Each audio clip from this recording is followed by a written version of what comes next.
guys, this is Comic Uno. Today I'm doing a review for Future's End, issue 5.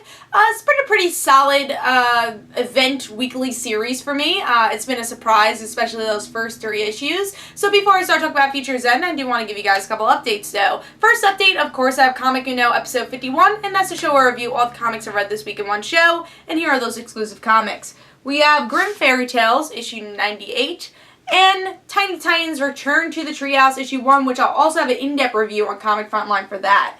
Also, I do have some sad news. My grandmother did pass away this week, so if you guys notice, I won't have as many videos this week. I will have a review for Fault in Our Stars. I will be seeing the movie tomorrow. Other than that, that's pretty much the only video I should be having until Tuesday, so I won't have any of those Comic Frontline videos, so no double dose of topic videos this week. So yeah, I want to thank you guys for all the support. I did leave a tweet on Facebook and Twitter. You guys were very supportive.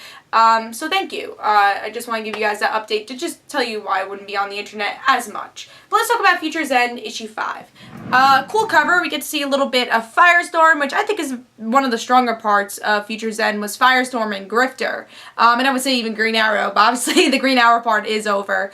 And the Lois Lane and Tim Drake. Very good parts of Future's End. Cool cover, really liked it. We get to see a little bit of Firestorm. We know that the other side of Firestorm is trapped. So, like the cover. Let's see what's going on with the story, though. Art's pretty good, too. So, in this issue, we get to see that Mr. Terrific, he's releasing some iPhone type thing. That's not as important. That just felt very fillerish to me. We get to see Grifter. He was attacked. His neck is broken. He has a teammate now, young girl teammate.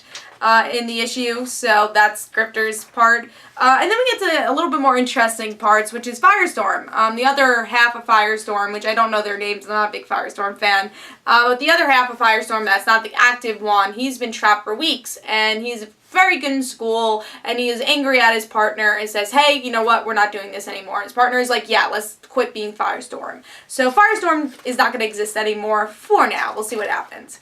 And then we get to see a Constantine scene where there's this alien symbol, and that's it. I thought this issue was okay. I think the only part I really enjoyed was, like I said, the Firestorm part. I think Firestorm is a very strong portion of this story arc. But then there's these filler stories like Mr. Terrific. I didn't understand why we had him here. Constantine, I guess that's a cliffhanger to go into this alien thing, which is connected to Grifter. Which Grifter was cool until he's sitting in the hospital doing nothing.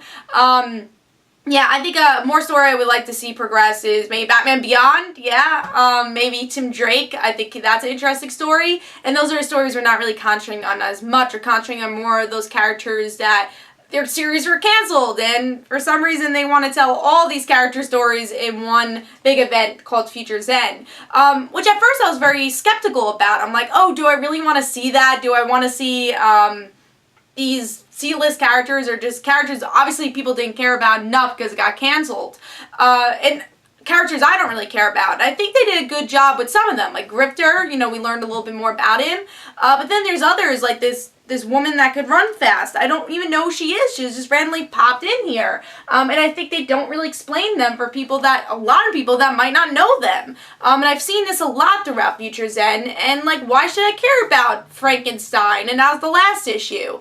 So I feel like there's more of those moments coming throughout the series, which is disappointing because I think the series really had a strong start. And hopefully the next issue will be strong, because I think there has definitely been less weaker issues with Future's End than there has been with Batman Eternal. I think there is definitely more Batman Eternal weaker issues, especially because the art's pretty solid and pretty continuous. So I do like the art for the series. So I'm going to give this 3 stars. I thought it was okay. Nothing horrible was here. It's just nothing intriguing at the same time besides the Firestorm scene and the art. So 3 stars for me, very close to 2.5. We'll see where it goes. I hope you guys enjoyed. This is Comic Uno. And guys, don't forget to follow me on Twitter for Comic Uno and the Rant Situations. And don't forget to like my Facebook page. And I'll see you guys later. Bye.